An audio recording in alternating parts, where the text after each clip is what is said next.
Welcome back. చర్చలో మనతో పాటు బీఆర్ఎస్ నాయకులు చిరుమల రాకేష్ గారు ఉన్నారు స్టూడియోలో. అలాగే మనతో పాటు సీనియర్ రాజకీయ విశ్లేషకులు పాపారావు గారు మనతో పాటు లైవ్లో జాయిన్ అవుతున్నారు. ఇద్దరికి నమస్తే. ముందుగా రాకేష్ గారు, ఎట్లా చూడాల్సిన అవసరం కనిపిస్తోంది? మొన్నటి వరకు యూరియా కోసం రైతుల క్యూ లైన్లు చూసాం రాష్ట్ర ప్రభుత్వ వైఫల్యం వల్ల. ఇప్పుడు కేంద్ర ప్రభుత్వం పూర్తిగా వైఫల్యం వల్ల ఇప్పుడు గ్యాస్ సిలిండర్లకు సంబంధించిన క్యూ లైన్లు కూడా కనిపిస్తూ ఉన్నాయి. ఓవైపు యుద్ధ వాతావరణం, దానికి సంబంధించిన ఏర్పాటు చేయకపోవడంతో గ్యాస్ సిలిండర్లు దొరకక పేద మధ్యతరగతి ప్రజలు తీవ్రస్థాయిలో ఇబ్బంది పడుతూ ఉన్నారు. నిన్న కేటీఆర్ గారు తీవ్రస్థాయిలో స్పందించారు దీనిపైన. కేంద్ర ప్రభుత్వం వెంటనే గ్యాస్ సరఫరాను పునరుద్ధరణ చేయాలంటూ కేంద్ర మంత్రికి లేఖ రాయడం కూడా పరిస్థితిని మనం చూస్తూ ఉన్నాం. ఎట్లా చూడాల్సిన అవసరం ఉంది ఈ కీలకమైన అంశాన్ని మనం? గుడ్ మార్నింగ్ అండి. గుడ్ మార్నింగ్ సీతారామరాజు గారు మీకు, అదేవిధంగా పాపారావు గారికి, టీ న్యూస్ ప్రేక్షకులకు. మీరు రెండు అంశాలు లేవనెత్తిన ప్రధానమైన అంశాలు. మనం అంటే ఈరోజు యుద్ధం, ఎక్కడో యుద్ధం జరుగుతుంటే ఆ ఇంపాక్ట్ ఇండియా మీద ఎలా పడుతుంది అనేది మనకి ఇక్కడ స్పష్టంగా కనిపిస్తుంది. నెంబర్ 1, ఈరోజు మీరు ఏదైతే యూరియా కొరత అని చెప్పేసి అన్నారో, యూరియా కొరత ఈ రోజు కూడా ఉంది. నెక్స్ట్ వానాకాలం సీజన్కు యూరియా లేదని చెప్పేసి, ఎందుకంటే 10 లక్షల మెట్రిక్ టన్నుల యూరియా కావాలి మనకు. 50,000 మెట్రిక్ టన్నుల యూరియా మాత్రమే ఉన్నది మన దగ్గర. యూరియా కూడా లేదు. ఈ యుద్ధ ప్రభావంతో యూరియా కూడా రాదని చెప్తే మన ఆహార నిల్వలు తగ్గిపోతాయి, ఆహార ఉత్పత్తులు కూడా అంటే ఉత్పత్తి తగ్గిపోతుంది. కాబట్టి అది ఒక పెద్ద ఇంపాక్ట్ నెక్స్ట్ వానాకాలం సీజన్లో మనం ఫేస్ చేయబోతున్నాం. దానికి రాష్ట్ర ప్రభుత్వం దగ్గర మినిమంలో మినిమం ఒక 5 నుంచి 6 లక్షల బఫర్ మెట్రిక్ టన్ల బఫర్ స్టాక్ ఉండాల్సింది. ఈరోజు 50. కాబట్టి ఇక్కడ రాష్ట్ర ప్రభుత్వం కంప్లీట్ గా విఫలమైంది యూరియా అది బఫర్ స్టాకులు పెట్టడంలో. నెక్స్ట్ వచ్చేసి గ్యాస్ విషయంలో కేంద్ర ప్రభుత్వం మొత్తం కూడా మనం గతంలో చూసినాం. ఏదైతే రష్యా తోటి అగ్రిమెంట్ జరిగినప్పుడు కూడా ఇక్కడ ఉన్నటువంటి ప్రైవేట్ కంపెనీలకు అగ్రిమెంట్ చేసుకొని వచ్చారు. ఏదైతే మన గ్యాస్ శాఖ మంత్రి ఉంటాడో, ఇంధన శాఖ మంత్రి ఉంటాడో, ఆయన పోయి ఎవరికి అదాని కంపెనీకి, అంబానీ కంపెనీకి అగ్రిమెంట్ చేసుకొని వచ్చిండు. ఈరోజు మరి దేశంలో నీకు బఫర్ స్టాక్ అంటే నిల్వలు ఉండాలి కదా, గ్యాస్ నిల్వలు కావచ్చు, పెట్రోలియం నిల్వలు కావచ్చు ఉండాలి కదా. ఎందుకు ఈరోజు రోడ్డు మీకు ఎక్కడం జరిగింది? మొత్తానికి మొత్తం దాని ఇంపాక్ట్ డైరెక్ట్ గా ఎవరి మీద పడుతుంది అంటే హోటల్స్ మీద పడ్డది. హోటల్స్ మీద పడ్డదంటే ఎవరి మీద పడుతుంది ఇంపాక్ట్ అంటే అది ఉత్పత్తి మీద పడుతుంది. ఈరోజు కంపెనీలలో, క్యాంటీన్లలో గ్యాస్ లేక వంట వండట్లేదు, కార్మికులు పని చేయలేరు కదా. అండ్ నెక్స్ట్ వచ్చేసి నేను ఏమంటానంటే ఈరోజు జనరల్గా ఐటీ ఎంప్లాయీస్ కావచ్చు, అంటే పెద్ద పెద్ద కంపెనీ, విప్రో లాంటి కంపెనీ కూడా మీరు ఆఫీస్లో ఆమ్లెట్ అడగద్దు, మీరు అది చపాతి అడగద్దు, టీ అడగద్దు అనే కండిషన్లు పెడుతారు. వాళ్ళు ఇంటి నుంచి భోజనం తెచ్చుకోమని చెప్తారు. ఇంట్లో భోజనం వండాలని కానీ గ్యాస్ సిలిండర్ ఉండాలి కదా.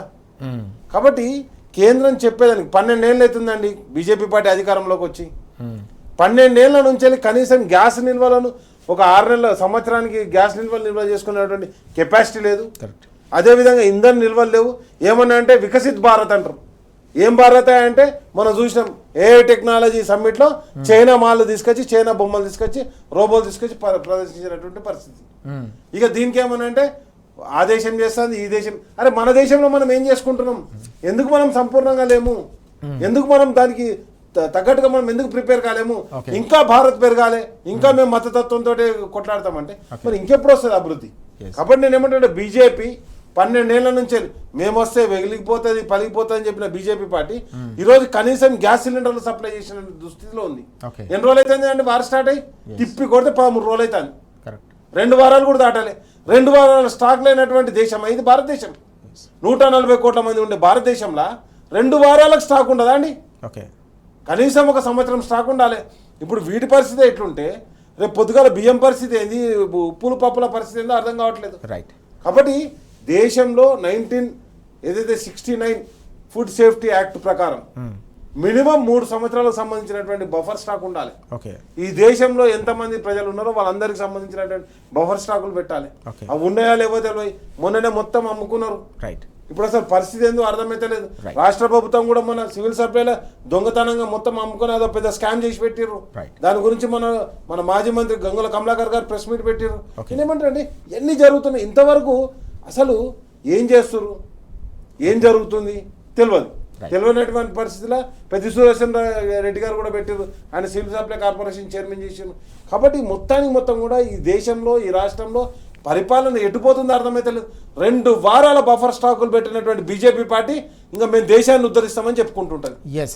పాపారావు గారు, ఎట్లా చూడాల్సిన అవసరం ఉంది? రాకేష్ గారు చెప్తున్నట్టుగా పూర్తిగా బఫర్ స్టాక్లను మెయింటైన్ చేయాల్సిన బాధ్యత కేంద్ర ప్రభుత్వంపై ఉన్న సందర్భాన్ని మనం చూస్తున్నాం. వాస్తవానికి కూడా యుద్ధ వాతావరణం నెలకొన్న సందర్భాన్ని గత అనేక నెలలుగా కూడా ఆ పరిస్థితి కనిపిస్తూ ఉంది. కానీ ఓవైపు తెలంగాణ రాష్ట్రంలో రాష్ట్ర ప్రభుత్వం ఎరువులకు సంబంధించిన బఫర్ స్టాక్ ఏర్పాటు చేయడంలో వైఫల్యం చెందుతూ ఉంటే అక్కడ క్యూ లైన్లు కనిపిస్తూ ఉన్నాయి. మరోవైపు ఇక్కడ కూడా క్యూ లైన్లతో ఇబ్బందులు పడుతూ ఉన్నారు సామాన్య మధ్యతరగతి ప్రజలు.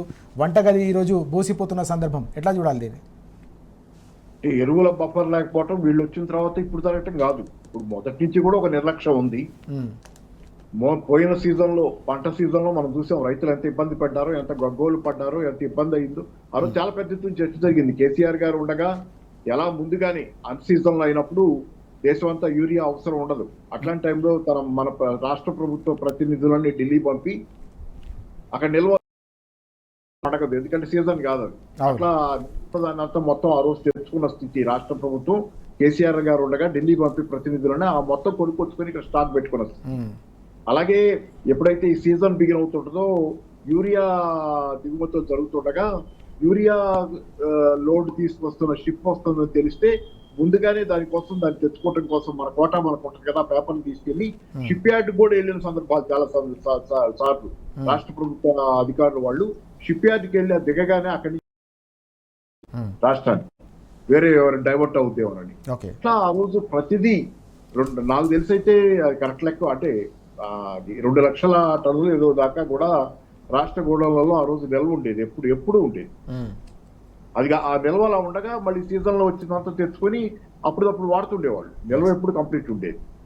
అంటే ఆ రోజు ఏది యూరియా అడిగితే అంటే అడగనోడిదే పాపం అన్నట్టు అడిగితే చాలు యూరియా బస్తా ఇంటికి వచ్చే పరిస్థితి రైతుకు ఉండేది.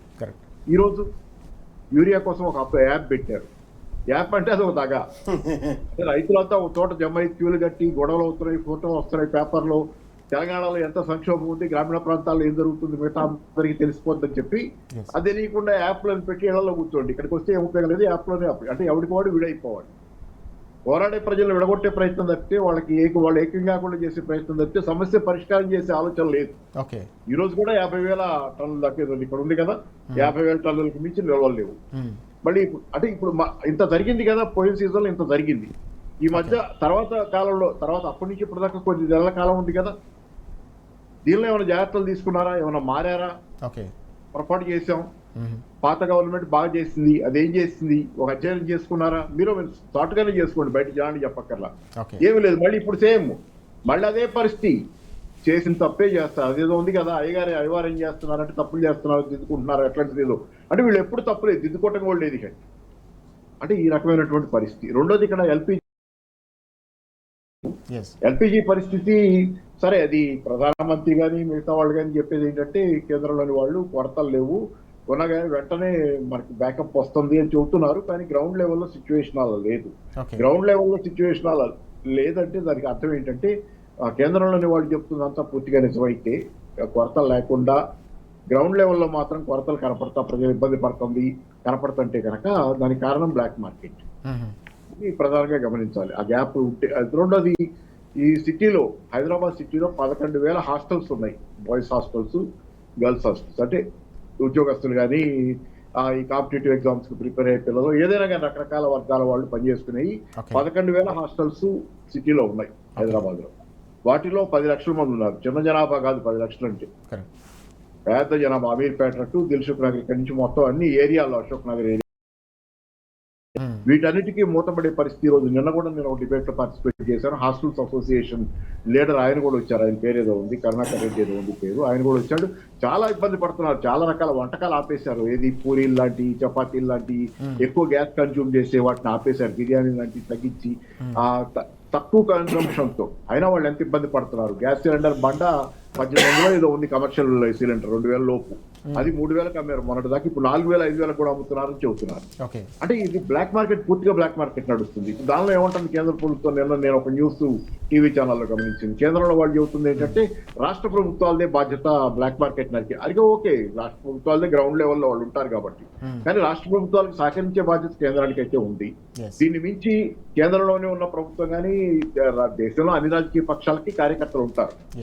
ఇప్పుడు మీ కార్యకర్తలు నిత్యం మీకు ఓట్లు వేయించడానికి తిరుగుతున్నారు కదా, ఎలక్షన్ వస్తే సార్ ఓట్లు వేయిస్తానికి కార్యకర్తలు తిప్పుతున్న వాళ్ళు ఈ రోజు ప్రజలు ఇంత ఇబ్బంది పడుతుంటే, బ్లాక్ మార్కెట్ ఇంతగా జరుగుతుంటే ఎక్కడ దొంగలు దాచిపెడుతున్నారు సిలిండర్లని, ఏ విధంగా బ్లాక్ మార్కెట్ జరుగుతుంది అనేది గ్రౌండ్ లెవెల్లో ఖచ్చితంగా కొద్ది మందికి అయినా ఇన్ఫర్మేషన్ ఉంటుంది. ఎందుకంటే గ్రౌండ్ లెవెల్లో ఎక్కడో చోట ఏదో చోట లీకేజ్ ఉంటుంది.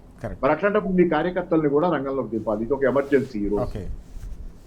ఇప్పుడు హైదరాబాద్ లాంటి సిటీ మొత్తం ఆయువు పట్టంతా దీని మీదే ఉంది సార్. గ్యాస్ బండ చుట్టూ తిరుగుతుంది ఈ రోజు, మొత్తం స్తంభించిపోయే పరిస్థితి. ఇప్పుడు ఈ 11,000 హాస్టల్స్ అదే కాదు, ఇళ్లలో సంక్షోభం, తర్వాత కర్రీ పాయింట్లు లాంటి మొత్తం క్లౌడ్ కిచెన్లు, ఆ హోటల్స్ మూతపడతాయి అంటున్నారు. 90% హోటల్, ఇందాక కేటీఆర్ గారు చెప్పింది కూడా కోట్ చేశారు కదా, 48 గంటలు 90% హోటళ్ళు మూతపడే పరిస్థితి. ఇవన్నీ వస్తే ఏమవుద్ది హైదరాబాద్ సిటీ కానీ దేశంలో అన్ని నగరాలు, ఒక హైదరాబాదే కాదు, కుప్పగూలిపోయే పరిస్థితి.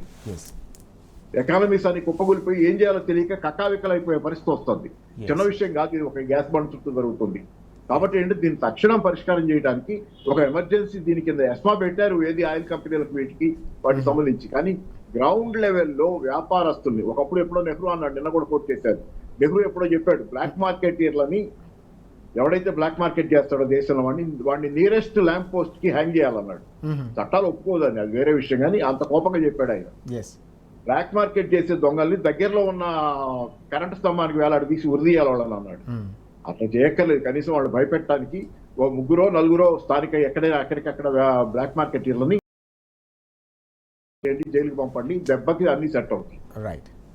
రైట్ చాలా కీలకమైన అంశం మనం చూస్తున్నాం. గ్యాస్ సిలిండర్ల కొరత పెద్ద ఎత్తున ప్రజలను ఇబ్బంది పెడుతున్న పరిస్థితి. ఓవైపు యుద్ధ వాతావరణం ఉన్న కేంద్ర ప్రభుత్వం సన్నద్ధత లేకపోవడం, రాష్ట్ర ప్రభుత్వం కూడా సమన్వయం చేసుకోకపోవడంతో సగటు ప్రజలు ఇబ్బందులు పడుతూ ఉన్నారనే అంశాన్ని పాపారావు గారు అలాగే రాకేష్ గారు కూడా వ్యక్తం చేస్తూ ఉన్నారు.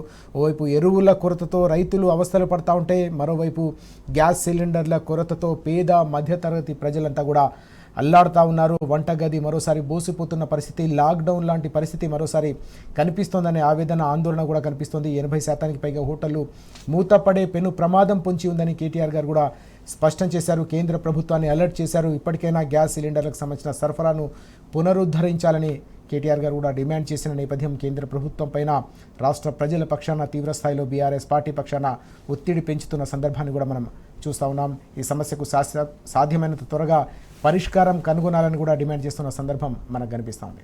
మరొక కీలకమైన అంశం కనిపిస్తూ ఉంది ఇక్కడ రాకేష్ గారు మనకు. నాడు అగ్రపథం నేడు ఆగమాగమంటూ రాష్ట్రం కేసీఆర్ గారి పరిపాలనలో అగ్రభాగాన పూర్తిగా రాకెట్ వేగంతో దూసుకుపోతే పూర్తిగా ఇప్పుడు ప్రతి రంగం కూడా విధ్వంసం అవుతోంది, పాతరిస్తూ ఉన్నారనే అంశం ప్రధానంగా మనం చూస్తున్నాం. ఆర్థిక రంగం అయితే పూర్తిగా కుదేలవుతుందనే విషయాన్ని కూడా మనం చూస్తూ ఉన్నాం. ఎట్లా చూడాలి ఈ అంశాన్ని? 10 ఏళ్ల ప్రగతి ప్రస్థానాన్ని 2 ఏళ్లుగా కొనసాగుతున్న ఈ ఆర్థిక పతనాన్ని మనం ఎట్లా అర్థం చేసుకోవాలి? ఏదైతే అంటే ఫస్ట్ ఆఫ్ ఆల్ మొన్న అంటే కేటీఆర్ గారు ప్రెస్ మీట్ పెట్టడం జరిగింది. ఈ రాష్ట్రం ఈ మంత్లో చేసినటువంటి అప్పులు ఏవైతే ఉన్నాయో అప్పులకు సంబంధించినటువంటి ఈ ఫైనాన్షియల్ ఇయర్లో అంటే ఈ 1 ఇయర్లో వాళ్ళు చేసినటువంటి అప్పు స్పష్టంగా ప్రభుత్వం ముందటికి పెట్టడం జరిగింది. దగ్గర 70,000 కోట్ల అప్పు చేయడం జరిగింది. ఇప్పుడు 70,000 కోట్ల అప్పు దేని గురించి చేసినావు, ఎవరికి నిధులు కేటాయించడానికి చేసినావు అంటే ఢిల్లీకి డబ్బులు కట్టడానికి చేసినావు. ఇప్పుడు ఇంకొకటి ఏమవుతుందంటే జనరల్గా అప్పు చేసేటప్పుడు ముఖ్యమంత్రి గారు ఏం చెప్పారు, ఇప్పటివరకు పిఆర్సీ ప్రకటించలేదు. ఉద్యోగులకు ఏదైతే జీతాలు పిఆర్సీ ప్రకటిస్తా అని చెప్పినా పిఆర్సీ ప్రకటించలే. అండ్ నెక్స్ట్ వచ్చేసి రెండో అంశం ఏంటంటే ఈ 2 సంవత్సరాలలో 3 లక్షల కోట్ల అప్పు చేసిండు. ఈ 3 లక్షల కోట్ల అప్పు దేని గురించి చేసినావు?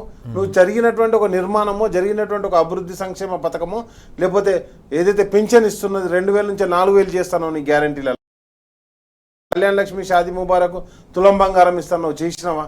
ఏం చేయలే.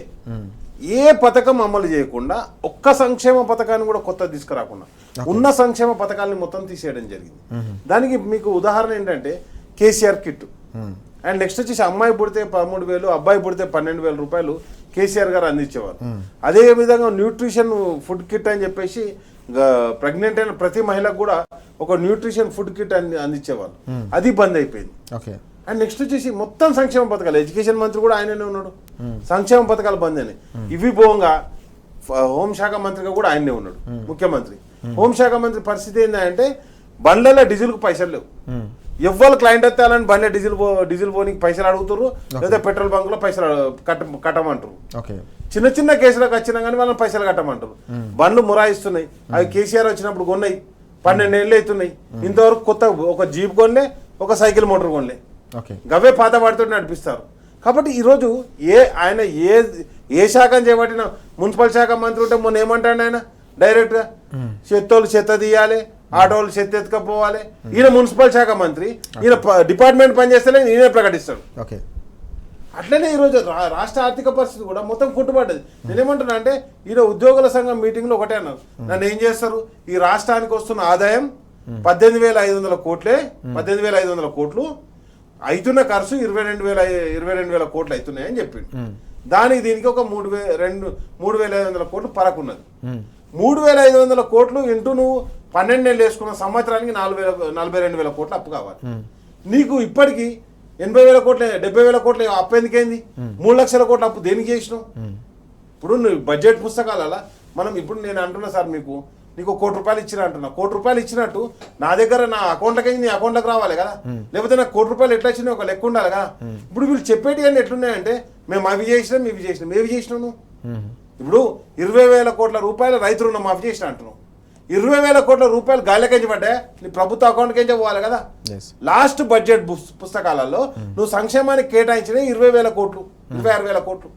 26,000 కోట్లలో 20,000 కోట్లు నువ్వు రైతు రుణం మాఫీ చేస్తే 6,000 కోట్లనే సంక్షేమాలు మొత్తం జరిగిపోయినాయి. ఓకే. అసలు లెక్క దేనికి?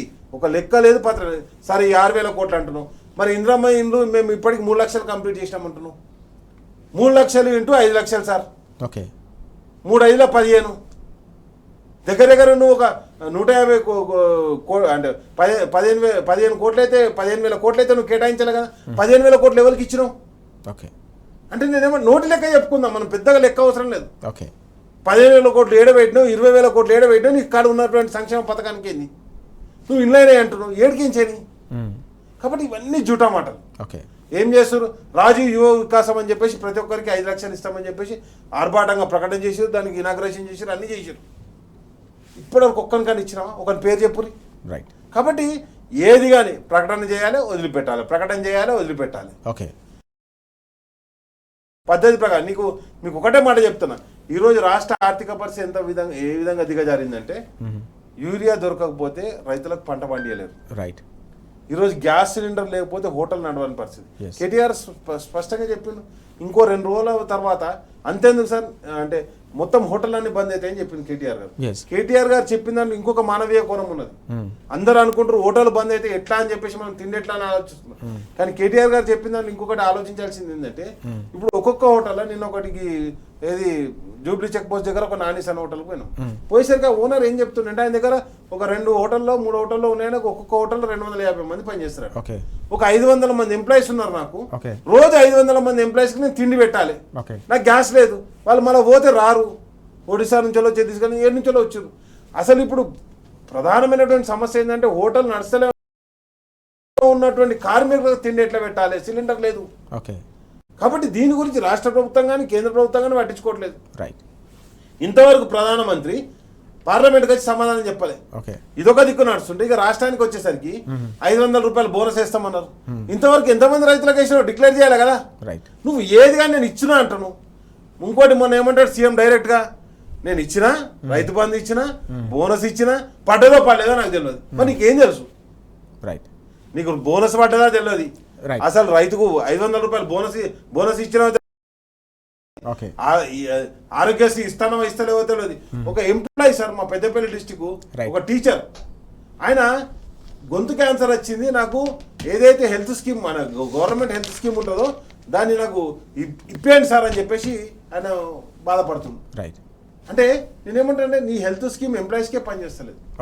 ఆయన క్యాన్సర్ తోటి బాధపడుతున్నా, ఉన్న కాడికి అప్పు చేసినా 30 లక్షలు ఖర్చు పెట్టుకున్నా, నా బతికేంది అని అడుగుతాను. అంటే ఒక ప్రభుత్వ ఉద్యోగి, ఆయన టీచర్, ఆయనకు సర్వైకల్ క్యాన్సర్ ఏదో వచ్చిందంట. మరి దానికి ఎవరు ఏం చేయాలి ఇప్పుడు? ఎట్లా బతకాలి?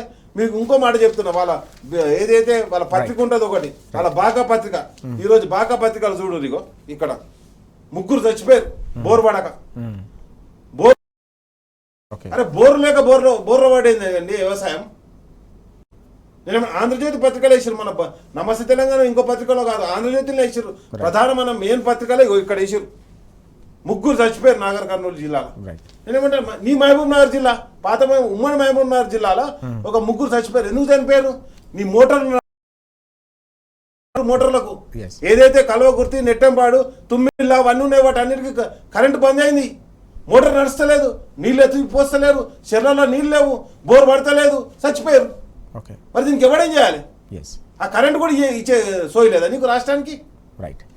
కేసీఆర్ గారు ఉన్నప్పుడు ఇరిగేషన్ ప్రాజెక్టులు స్టార్ట్ చేసి వాటిని అద్భుతంగా నడిపించి ఎండాకాలం వచ్చేసరికి చెర్లలో నీళ్లుండే. ఈరోజు పరిస్థితి ఏంది? బోరు వేయలేక బోర్ల పడి ఒక కుటుంబం ఆత్మహత్య చేసుకున్నటువంటి పరిస్థితి. ఈ దుస్థితి కాంగ్రెస్ పార్టీ నెట్టిందండి. చాలా కీలకమైన బాధాకరమైన అంశం. ఒక కుటుంబం నిజంగానే పూర్తిగా బోరు బావులు పడక తీవ్ర స్థాయిలో అవస్థలు పడి ఆర్థిక ఇబ్బందులు పడి భార్య పిల్లలు ఆత్మహత్యలు చేసుకోవడం అనేది అందరినీ కూడా తీవ్ర స్థాయిలో కలిచివేస్తున్న బాధాకరమైన అంశాన్ని రాకేష్ గారు గుర్తు చేస్తున్న పరిస్థితి ఈరోజు పత్రికల్లో కూడా ప్రధానంగా అది కనిపిస్తూ ఉంది. పాపరావు గారు, ఎట్లా చూడాలి? ఓవైపు అన్నదాతల ఆత్మహత్యలు మరోసారి ప్రారంభమైన దయనీయమైన పరిస్థితిని తెలంగాణలోని అనేక ప్రాంతాల్లో చూస్తున్నాం. నేతన్నలు కూడా అనేక చోట్ల కూడా ఆత్మహత్యలు చేసుకున్న దయనీయమైన సందర్భం. మొత్తానికి ప్రధానమైన కారణం ఆర్థిక వ్యవస్థ కుప్పకూలడం. 10 ఏళ్ల పాటు రాకెట్ వేగంతో దూసుకెళ్లిన ఆర్థిక రంగం కేవలం 2 ఏళ్లలోనే ఈ స్థాయిలో పతనం కావడానికి, అప్పుల భారం పెరిగిపోవడానికి ప్రధాన కారణం ఏంటంటే ఏం చెప్తారు? మీరు ఆర్థిక రంగ నిపుణులు, ప్రతి అంశం కూడా మీకు తెలుసు, గతంలో కూడా మనం చర్చించాం. ఇప్పుడు వాస్తవ పరిస్థితి ఎట్లా ఉందంటే ఏం చెప్తారు? కేసీఆర్ గారి పాలన రైతాంగానికి స్వర్ణయుగం, అలాగే నగర ప్రాంతాల్లో కూడా స్వర్ణయుగమే. తెలంగాణలో హైదరాబాద్ నగరం కానీ మిగతా నగరాలు కూడా డీసెంట్రలైజ్డ్ గా ఐటీ పరిశ్రమ విస్తరించడం, అలాగే రకరకాల పరిశ్రమలు వరంగల్ లాంటి చోట కానీ, నిజామాబాద్, కరీంనగర్, ఖమ్మం, ఇట్లా అన్ని నగరాల్లో, హైదరాబాద్ అయితే బ్రహ్మాండంగా విస్తరించింది ఆ కాలంలో. మనకు తెలిసిందే, అంటే ఒకప్పుడు చంద్రబాబు కాలంలో నగర ప్రాంతాలకి కాస్త ప్రాభవం ఉండేది, గ్రామీణ ప్రాంతాలు పూర్తిగా కొనారిల్లే చంద్రబాబును ఓడించింది గ్రామీణ ప్రాంతాల రోజు. రాజశేఖర రెడ్డి కాలంలో గ్రామీణ ప్రాంతాల్లో కొంత జరిగింది పని రైతాంగానికి, ఆయన ఇంపాక్ట్ లేదు. ఇక్కడ ఏంటంటే మనకి కేసీఆర్ గారి పాలనలో కనపడేది అటు గ్రామీణ ప్రాంతాలు ఇటు నగర ప్రాంతాలు రెండు ఒకదాంతో ఒకటి కలిసి బ్రహ్మాండంగా అభివృద్ధి చెందినటువంటి సమగ్రమైన అభివృద్ధి అనేది తెలంగాణలో ఉంది. అయితే కేసీఆర్ గారి మీద మీడియా తమ చేతిలో ఉంది కదా అని పెద్ద ఎత్తున పెద్ద విభాగం మీడియా అంతా చేసినటువంటి దుష్ప్రచారం, పగబట్టిన ఆంధ్రప్రదేశ్ ముఖ్యమంత్రి, ప్రస్తుత ముఖ్యమంత్రి చంద్రబాబు గారి తాలూకు మనుషులంతా కలిసి చేసినటువంటి దాడి, ఆ రోజు ప్రచారం దుర్మార్గం, అప్పుల పాలైంది తెలంగాణ అని చెప్పి అబద్ధాల ప్రచారం ఓరెత్తించారు.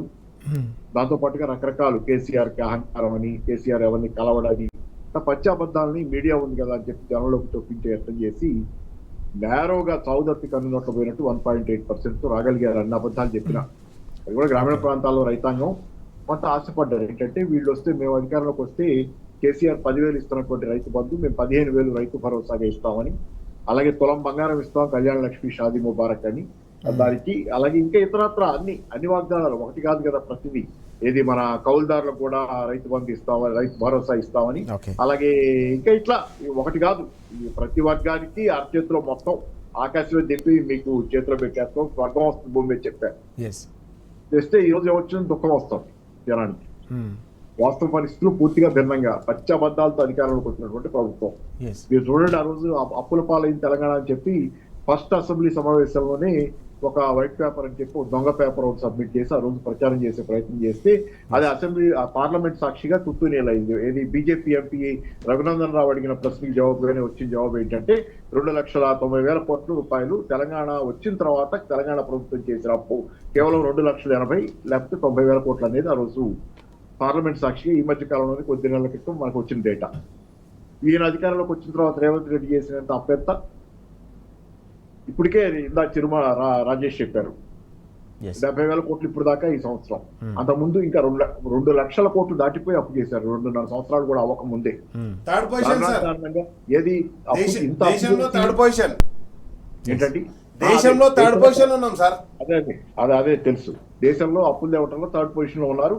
కేసీఆర్ గారు ఉండగా డేటా తీసుకుంటే కనుక దేశంలో పెద్ద రాష్ట్రాలు, ముఖ్యమైన ప్రధానమైన రాష్ట్రాలు, పెద్ద రాష్ట్రాలు 18 రాష్ట్రాలకి అప్పులకి జీడిపి టు డెట్ రేషియో తీస్తే వాటి 30% ఉంది. కానీ తెలంగాణలో తీసుకుని చూస్తే ఆ డేటా విడిగా 27.5% ఏదో మొత్తం 18 రాష్ట్రాల సగటు కంటే తెలంగాణ ఇది తక్కువ ఉంది. అంటే తెలంగాణ అప్పుల పాల వల్ల ఆ రోజు కూడా అది అబద్ధం.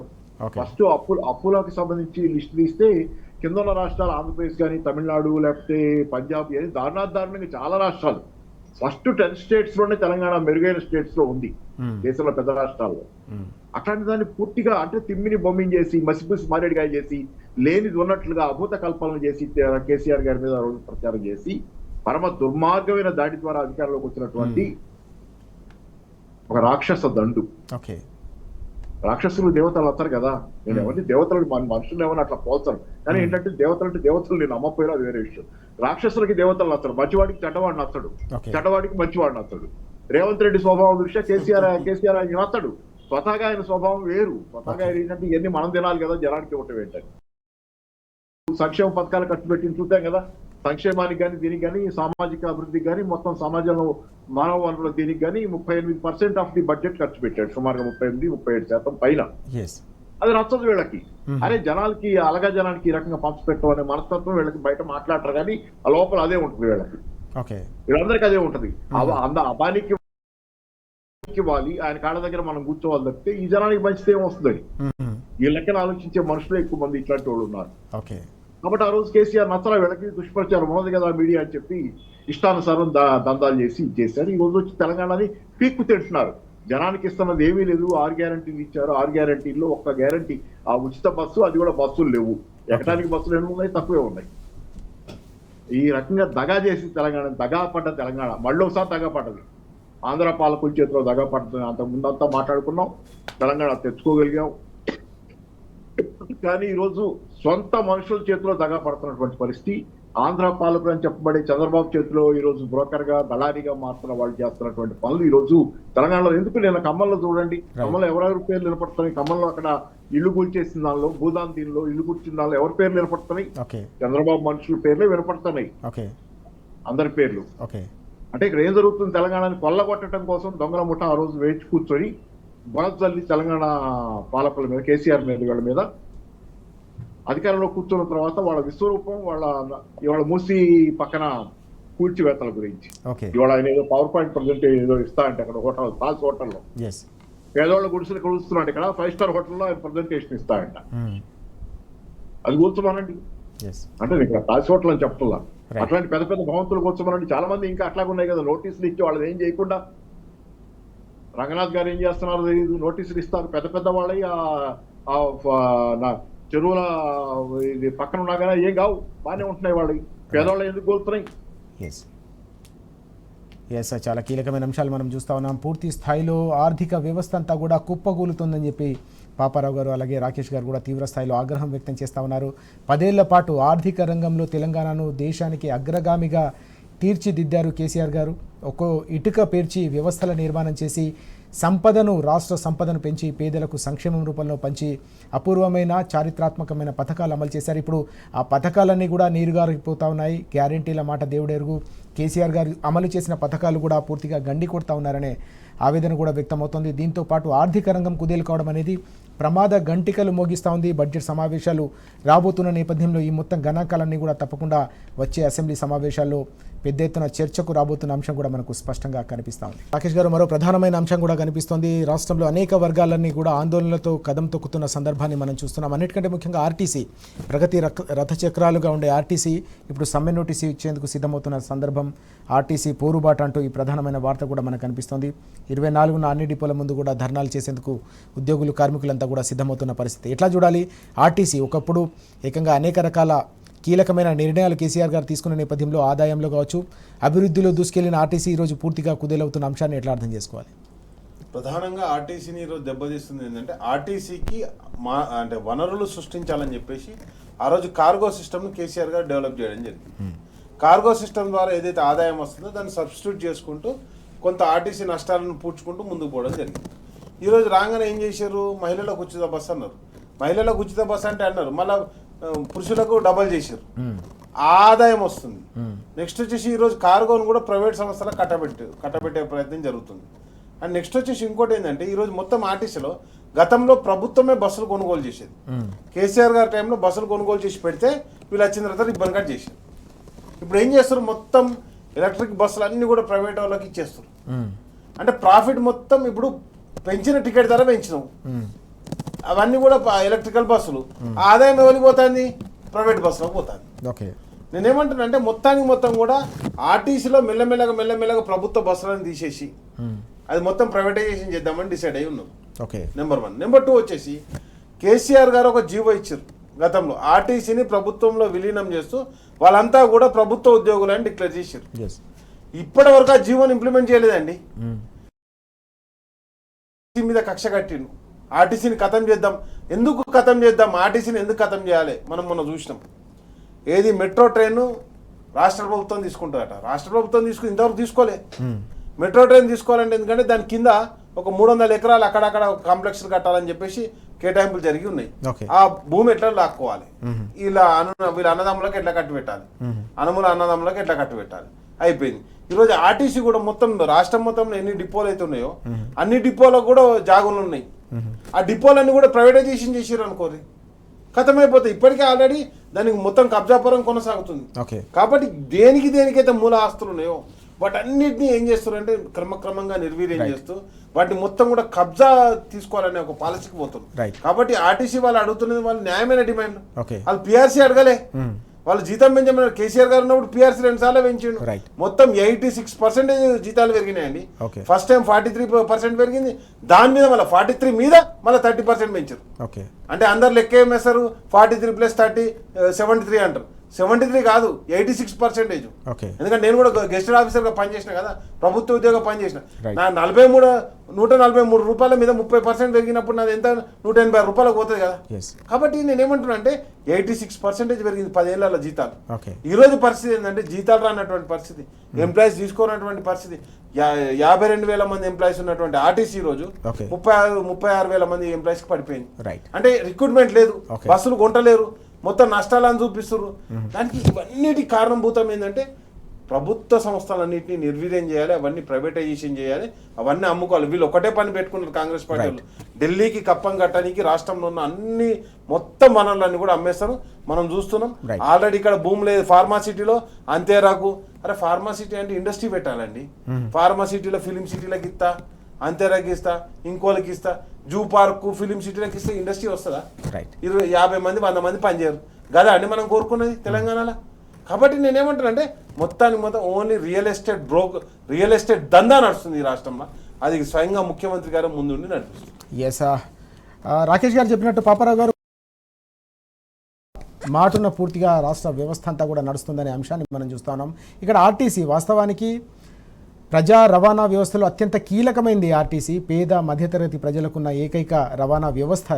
అది రోజు రోజు కూడా కుప్పకూలిపోతుందనే ఆందోళన, ఆవేదన, ప్రైవేటీకరణ వైపు అడుగులు వేస్తున్నారనే ఆగ్రహం కూడా ఉద్యోగులు, ఆర్టీసీ ఉద్యోగులు, కార్మికులు వ్యక్తమవుతుంది. ఎట్లా చూడాలి ఆర్థిక వ్యవస్థ పతనం కావచ్చు, ఆర్థిక వ్యవస్థతో పాటుగా ఆర్టీసీకి సంబంధించిన పతనాన్ని మనం ఎట్లా అర్థం చేసుకోవాల్సిన అవసరం ఉంది? కేసీఆర్ గారి హయాంలో ఆర్టీసీ కాస్త ఆర్థికంగా కొంత నిలదొక్కున్నటువంటి పరిస్థితి ఆ రోజు ఉంది. సరే, అయితే తర్వాతి కాలంలో ఇప్పుడు ఆయన చివరి 2023లో అనుకుంటా చివరిలో ఆయన ఆర్టీసీని ప్రభుత్వం తీసుకుంటారు అనేది కూడా ముందుకు తెచ్చారు. ప్రభుత్వం తీసుకోవడానికి అన్ని సన్నాహాలు జరుగుతున్న దశలో ఎన్నికలు జరిగినాయి. సరే, ఎన్నికల్లో ప్రభుత్వం మారింది, కొత్త ప్రభుత్వానికి ఆ బాధ్యత ఉంది. ఎందుకంటే మాటలు కోటలు దాటినటువంటి విధంగా చెప్పినటువంటి ప్రభుత్వం, అందరిలో ఉన్న అసంతృప్తి అంటే రకరకాలైనటువంటి చిన్న చిన్న కారణాలతోనూ ఇంకో దాంతోనూ కమ్యూనికేషన్ గ్యాప్, మీడియా రెచ్చగొట్టిన గ్యాప్, ఇవన్నీ కలిసి ఉన్నటువంటి అసంతృప్తులన్నింటినీ వాడుకొని అధికారంలోకి వచ్చారు. వాళ్ళ ఆర్టీసీ సమ్మె జరిగిన దాని మీద కూడా బాగా వాళ్ళని రెచ్చగొట్టించేసి దాని మీద పొలవలు చేసి రకరకాలుగా చేసుకుంటూ వచ్చి వాళ్ళని మేమే మీకు దేవుళ్ళం అని చెప్పుకుని వాళ్ళని ఆర్టీసీ వాళ్ళని కూడా ఉపయోగపెట్టుకున్నారు. ఎందుకంటే ఉపాధ్యాయులు కానీ ఆర్టీసీ వాళ్ళు కానీ ఇట్లాంటి వాళ్ళు ప్రధానంగా ట్రాన్స్పోర్ట్ రంగంలోని వాళ్ళు రాష్ట్రం అంతా తిరుగుతుంటారు. వాళ్ళు ఎక్కడ అన్ని చోట్ల ఉంటారు, ఇక్కడ వాళ్ళు ఇక్కడ ఉంటారు, సాయంత్రానికి ఇంకో చోట ఉంటారు, వాళ్ళు తిరుగుతూ ఉంటారు. కాబట్టి వాళ్ళ ఇంపాక్ట్ అనేది జనాల మీద చాలా ఎక్కువ ఉంటుంది. వాళ్ళ ప్రభావం, వాళ్ళు మాట్లాడే మాటలు 4 చోట్లకు చేరతాయి. సో దీన్ని ఆసరాగా చేసుకుని ఆ వర్గాల్లో అసంతృప్తిని రేగొట్టి చేసి ఆ ప్రభుత్వాన్ని పోషించడంలో, కేసీఆర్ గారి ప్రభుత్వాన్ని పోషించడంలో పాత్ర పోషించారు. కానీ కేసీఆర్ గారు కొంత కఠినంగా మాట్లాడిన సందర్భాలు ఉన్నాయి. కానీ ఆయన చాలా వెన్నలాంటి మనసుతో అన్ని సామాజిక వర్గాల పట్ల, సమాజంలో ఆర్టీసీ వాళ్ళ పట్ల కూడా వాళ్ళని జాతీయం చేయాలి, ఇది ప్రభుత్వంలో ఉండాలి, ప్రైవేట్ కాకూడదు అనే దానిలో ఆ కార్పొరేషన్ గానే కాదు ప్రభుత్వమే తీసుకుంటుందనే దాకా కూడా ఆయన ముందుకు రావటం. అయితే ఈ ప్రభుత్వం వచ్చిన తర్వాత పూర్తిగా ముందు దగా వెనక దగా కుడి ఎడమల దగా ఈ ప్రభుత్వం చేతిలో మోసపోని వర్గం అంటూ లేదు. ఇవాళ ఆర్టీసీ కార్మికులు కూడా ఈ ప్రభుత్వం చేతిలో దారుణంగా దగాపడ్డటువంటి తమ్ముళ్ళుగా ఉన్నారు. కాబట్టి ఈ రోజు ఎందుకంటే నాకు కూడా ఆర్టీసీతో ఒక సన్నిహితమైన మానసిక సాన్నిహిత్యం ఉంది. మా ఫాదరు ఆర్టీసీలో పనిచేశాడు. ఆయన ఎంత డెడికేటెడ్ ఎంప్లాయీ ఆర్టీసీలో ఆ రోజుల్లో 90ల ముందు. ఆయన ఎంత చాలా కార్పొరేట్ ఆర్టీసీలో ఆయన ఆర్టీసీ ప్రాణప్రదంగా ఆఫీస్ కార్పొరేషన్ ని తన సొంత ఇంట్లాగా దానిలో పనిచేయటం ఆ రోజు, దానికోసం ఆయన కష్టపడ్డ తీరు, ఆర్టీసీ బాగుండాలని అలాంటి వాళ్ళు చేసినటువంటి కృషి. ఆర్టీసీ అనేది ప్రజా జీవితంలో ఎంత పెద్ద భాగం. ఆర్టీసీ అనేది మనది, నాది అనే ఫీలింగ్ ప్రతి వాళ్ళకు ఉన్నటువంటి అట్లాంటి దాన్ని ఈ రోజు పొడిచి కూలదోసే ప్రయత్నం ఆ ఉద్యోగస్తులు, వాళ్ళ సేవలు, వాళ్ళ ఓర్పు భారం పెరిగింది, పరిభారం పెరిగింది.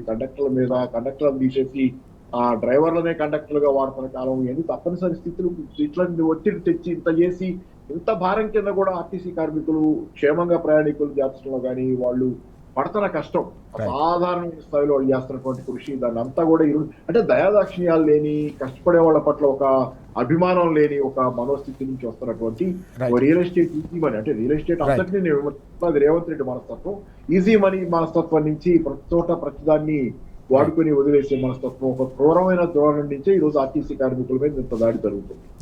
చాలా కీలకమైన అంశం మనం చూస్తున్నాం. బాధాకరమైన విషయం కూడా, ఆర్టీసీ అంటే పూర్తిగా ఒక ప్రగతి రథచక్రాలుగా ముందుకు సాగిన పరిస్థితి. బీఆర్ఎస్ హయాంలో కేసీఆర్ గారు అనేక కీలకమైన నిర్ణయాలు తీసుకున్నారు, ఆర్టీసీ అభివృద్ధి కోసం కావచ్చు, ఉద్యోగుల సంక్షేమం కోసం కావచ్చు. కానీ ఇప్పుడు మళ్ళీ ఆర్టీసీ పూర్తిగా కుదేలవుతోంది. ఈ క్రమంలోనే ఈరోజు సమ్మె నోటీస్ ఇస్తూ ఉన్నారు.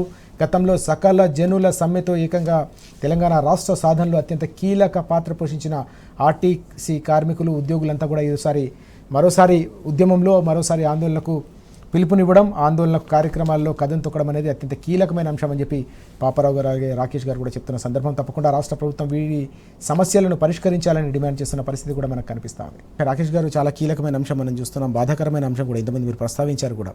భగీరథ ప్రయత్నంలో ఒక కుటుంబమే దగపడి ఏకంగా ఆత్మహత్య చేసుకున్న పరిస్థితి, అప్పులతో మరోసారి బోర్లు వేసే ప్రయత్నంలో కుటుంబాలు బోర్లా పడతా ఉన్నాయి, ఆవేదన వ్యక్తం చేస్తూ ఉన్నారు. గతంలో సాగునీటికి సంబంధించి ఒక భరోసా ఉండేది, ఆ భరోసా కోల్పోతున్న సందర్భం. పంప్ హౌస్లకు సంబంధించిన బిల్లులు కూడా చెల్లించకపోవడంతో అక్కడ కూడా కరెంటు సరఫరా నిలిపివేస్తామని చెప్పేసి ట్రాన్స్కో కూడా హెచ్చరిస్తున్న సందర్భం. ఎట్లా చూడాలి ఈ బాధాకరమైన అంశాన్ని, వాస్తవంగా రైతులు ఎదుర్కొంటున్న ఈ సాగునీటి సంక్షోభాన్ని? సార్, కేసీఆర్ గారు రాగానే చేపట్టినటువంటి మొట్టమొదటి పని మిషన్ కాకతీయతోటి చెర్లని పుడిక తీసి, ఎందుకంటే ఏడ బోర్ తవ్వినా, ఏడ బాయి తవ్వినా, బాయిలలో ఊటెళ్ళాలంటే, బోర్లలో ఊటెళ్ళాలంటే కంపల్సరీ చెర్ల నీళ్ళు ఉండాలి. చెరువు మీదనే ఊరు డిపెండ్ అయి ఉంటుంది, ఆ చెరువు మీదనే ఊరు బతుకుతుంది.